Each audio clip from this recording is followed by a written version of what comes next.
Burocracia no Brasil. Só de ouvir a palavra, muita gente já se arrepia, não é? Pois bem, hoje nós vamos fundo num sistema que afeta a vida de todo mundo, o de cartórios e registros públicos. Vamos entender por que ele é tão fragmentado e como uma mudança-chave pode, literalmente, transformar o país. Olha só este número, 600 quilómetros. Parece a distância de uma viagem longa de carro, certo? Mas e se essa distância toda tivesse a ver com um simples pedaço de papel? A resposta a essa pergunta mostra o custo humano mesmo, de um sistema que não se conversa. É isso mesmo. Imagine só, ter que viajar 600 quilômetros. Para ter uma ideia, é mais do que ir de São Paulo ao Rio de Janeiro. E tudo isso para quê? Para registrar um pequeno terreno que às vezes vale menos que a própria passagem. E o pior, isso não é um caso isolado. É a realidade de muita gente no Brasil e é o sintoma de um problema bem maior que a gente vai desvendar agora. Ok, então vamos mergulhar nesse problema. A melhor forma de entender o sistema de registros do Brasil é imaginar um grande oceano, cheio de ilhas. Milhares de ilhas completamente isoladas umas das outras. Pois é, cada cartório no país funciona como uma dessas ilhas. Tem autonomia, tem suas próprias regras, mas o ponto crucial é que não existe uma comunicação de verdade com as outras ilhas. Essa falta de pontes, essa falta de conexão, acaba criando um tipo de caos silencioso que impacta a vida de milhões de brasileiros. E as consequências dessa desconexão, claro, são bem sérias. A gente vê desigualdade, onde o lugar onde a pessoa mora define a qualidade do serviço que ela recebe, vemos ineficiência, com documentos e processos duplicados sem necessidade, e talvez o mais grave de tudo, uma incerteza jurídica geral que abala a confiança e cria barreiras bem reais para que as pessoas possam exercer sua cidadania.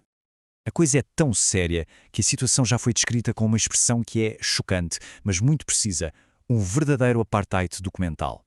Pense nisso. Uma separação clara entre quem consegue acessar seus direitos e quem fica para trás, barrado por um muro de burocracia. Mas, calma aí, é muito importante a gente fazer uma distinção aqui. O problema não é o modelo do sistema em si. A ideia de descentralizar não é ruim. O problema é a falta de coordenação. Porque, veja bem, descentralizado não precisa ser sinónimo de desconectado. Olha que interessante, a própria Constituição brasileira já previa o sistema descentralizado. E a ideia, na sua essência, era ótima: delegar esses serviços para entidades privadas para garantir que chegassem em todos os cantos do país, com autonomia para se adaptar a cada realidade local. Ou seja, a descentralização, em tese, é uma coisa boa. Então, aqui está o pulo do gato. O objetivo era a descentralização, um plano pensado para garantir o acesso em todo o território. Mas o que a gente tem na prática é a fragmentação, que é uma falha do sistema. Uma falha causada pela falta de comunicação, que acaba gerando isolamento e desigualdade. A meta era ter capilaridade, sabe? Chegar em todo lugar, mas de forma conectada, não criar ilhas. Certo. Se o grande problema são as ilhas isoladas, qual seria a solução? Bom, parece óbvio: construir pontes. E nesse nosso contexto, essa ponte tem um nome técnico, mas muito poderoso: interoperabilidade. Tá, mas o que é essa tal de interoperabilidade? Pense nela como uma espécie de tradutor universal para os sistemas. A ideia não é só conectar computadores. É muito mais do que isso. É fazer com que todos os cartórios, do Oiapoque ao Chuí, falem a mesma língua. Que eles consigam trocar informações de um jeito seguro, seguindo as mesmas regras e entendendo os dados da mesma forma.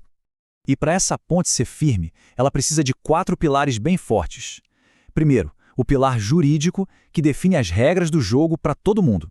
Depois, o organizacional, que alinha todo mundo para trabalhar na mesma direção. Aí vem o semântico, que garante que a palavra imóvel, por exemplo, signifique a mesmíssima coisa em São Paulo e lá no Acre. E por fim, claro, o pilar tecnológico, que dá as ferramentas para tudo isso funcionar. Se um pilar desses falhar, a ponte inteira cai. Agora, imagine essa ponte construída. A visão de futuro muda completamente, não é? A gente deixa para trás um sistema de ilhas isoladas e passa a ter um arquipélago. Um arquipélago funcional, conectado e principalmente confiável. E o mais legal dessa visão é o seguinte: a ideia não é acabar com as ilhas, não é centralizar tudo. Pelo contrário, é conectar essas ilhas. Cada cartório continua com sua autonomia, com sua importância local, mas agora fazendo parte de uma rede, de algo muito maior. Um sistema coeso, um verdadeiro arquipélago de confiança. O primeiro grande benefício que todo mundo sentiria no bolso e no tempo: eficiência. Pense só, resolver uma pendência de um registro que está em outro estado sem precisar sair de casa. Contudo, mais rápido, sem ter que repetir os mesmos processos várias vezes. Isso, sim, é racionalizar um sistema. Depois, a segurança. Um sistema conectado é, por natureza, um sistema muito mais seguro. A troca de informações em tempo real torna as fraudes bem mais difíceis. Impede, por exemplo, que o mesmo imóvel seja registrado em 2 lugares diferentes.